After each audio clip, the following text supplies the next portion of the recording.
អាមេរិកថាខ្លួននឹងវាយក្រុមហ៊ូទីរហូតដល់ពួកគេឈប់រំខានដល់នាវាដឹកទំនិញ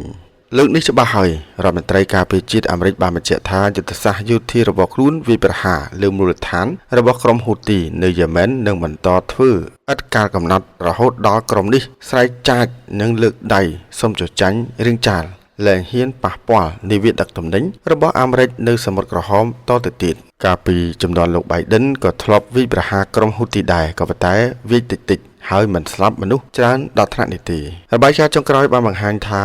គ្រាន់តែត្រាំបញ្ជាឲ្យវាយប្រហារមួយប្រាវនៅកាលពីថ្ងៃអាទិត្យស្លាប់មនុស្ស53នាក់ថ្មីនេះអាមេរិកបានបញ្ជាក់ថាខ្លួនវាយប្រហារនេះមិនជាប់ពាក់ព័ន្ធនឹងកិច្ចការផ្ទៃក្នុងរបស់ប្រទេសយេម៉ែនទេក៏ប៉ុន្តែពាក់ព័ន្ធនឹងការការពារផលប្រយោជន៍របស់អាមេរិកតែប៉ុណ្ណោះបើហ៊ូទីលែងធ្វើទុកបុកម្នេញនាវាទំនិញទាំងនោះអាមេរិកក៏លែងវាយហ៊ូទីតទៅទៀតដែរប្រភពពីយោធាអាមេរិកបានឲ្យដឹងថាការវាយប្រហារនេះមិនមែនជាលើកទី1មិនមែន1ថ្ងៃឬ2ថ្ងៃនោះទេក៏ប៉ុន្តែអាចនឹងច្រើនអាទិត្យទៅមុខទៀតឬអាចនឹងយូរជាងនេះក៏អាចថាបាននិយាយមួយម៉ាត់ដោយខ្លីវាយប្រហារដោយភ្លៀងរលឹមរហូតដល់ក្រុមហ៊ូទី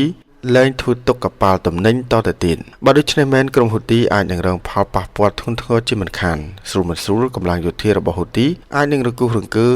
ឬឈានដល់ដំណាក់កាលចុះខ្សោយលែងអាចធ្វើព្យុះភ្លៀងនៅយេម៉ែនតទៅទៀតសប្តាហ៍នេះចលនាប្រដាប់អាវុធយេម៉ែនមានពីរធំកំពុងប្រឆាំងគ្នាមួយក្រុមហ៊ូទីដែលគាំទ្រដោយអ៊ីរ៉ង់មួយទៀតគឺក្រុមគាំទ្រដោយអារ៉ាប៊ីសាអូឌីតអ៊ីរ៉ង់និងអារ៉ាប៊ីសាអូឌីតកំពុងកាច់កង់គ្នាខ្លាំងណាស់ដើម្បីដណ្ដើមគ្នាធ្វើជាបងធំនៅមជ្ឈមបូព៌ាការវាយប្រហាររបស់អាមេរិកលើកនេះកើតឡើងចំពេលទីក្រុងវ៉ាស៊ីនតោនកំពុងគៀងគរអ៊ីរ៉ង់ឲ្យចូលតុចរចា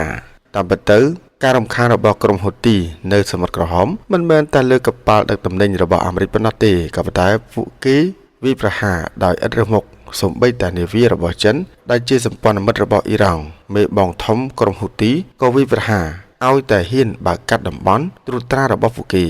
ការរំខានរបស់ពួកគេធ្វើឲ្យប៉ះពាល់ដល់វិស័យពាណិជ្ជកម្មអន្តរជាតិកប៉ាល់ដឹកទំនិញត្រូវបើកវាងសមុទ្រក្រហមចម្ងាយរាប់ពាន់ឬរាប់ម៉ឺនគីឡូម៉ែត្រដែលត្រូវចំណាយថ្លៃដឹកជញ្ជូនកាន់តែច្រើនប្រទេសខ្លះក៏ទេសចិត្តនឹងការរំខាននេះដែរក៏ប៉ុន្តែគ្មានអ្នកណាចាត់វិធានការឬចង់ចាត់ការដែរប៉ុន្តែគ្មានសមត្ថភាពហើយនេះការវាយប្រហាររបស់អាមេរិកប្រៀបបាននឹងព្រួយមួយបាញ់បានសត្វពីរឬរឹកអូសប្រទះឈើងាប់ដូចនេះដែរក្រុមហ៊ូទីមិនទាន់បង្ហាញសញ្ញាដកថយនៅឡើយទេទាំងហ៊ូទីនិងអ៊ីរ៉ង់បានព្រមានចាត់វិធានការឆ្លើយតបវិញបើសិនជាអាមេរិកពង្រីកការវាយប្រហារកាន់តែខ្លាំងឡើងមេធំរបស់ហ៊ូទីលោកអាប់ឌុលម៉ាលីកអាល់ហ៊ូទីព្រមានថាបើអាមេរិកនៅតែបន្តវាយប្រហារយើងនឹងបន្តកំដរពួកគេជានិច្ចហ៊ូទីចាត់ទុកថានេះជាឧក្រិដ្ឋកម្មសង្គ្រាម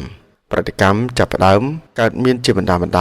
ពីប្រទេសមួយចំនួនរុស្ស៊ីអំពាវនាវឲ្យទីក្រុងវ៉ាស៊ីនតោនបន្ថយដៃខ្លះទៅក្នុងការវាយប្រហាររីឯចិនជំរុញឲ្យភាគីទាំងពីរដោះស្រាយដោយសន្តិវិធីតាមរយៈការចរចាប្រភពខ្លះថានៅពេលអាមេរិកវាយប្រហារលើហ៊ូទីមិនបាននៅស្ងៀមដែរពួកគេបានបញ្ជូនដ្រូននិងមីស៊ីលសម្ដៅលើនាវាដឹកយន្តហោះរបស់អាមេរិកក៏ប៉ុន្តែអាមេរិកបាញ់ទម្លាក់ដ្រូន11គ្រឿងមីស៊ីលក៏បាញ់មិនត្រូវនាវាដែរគ្រាន់តែហោះបញ្ឆាប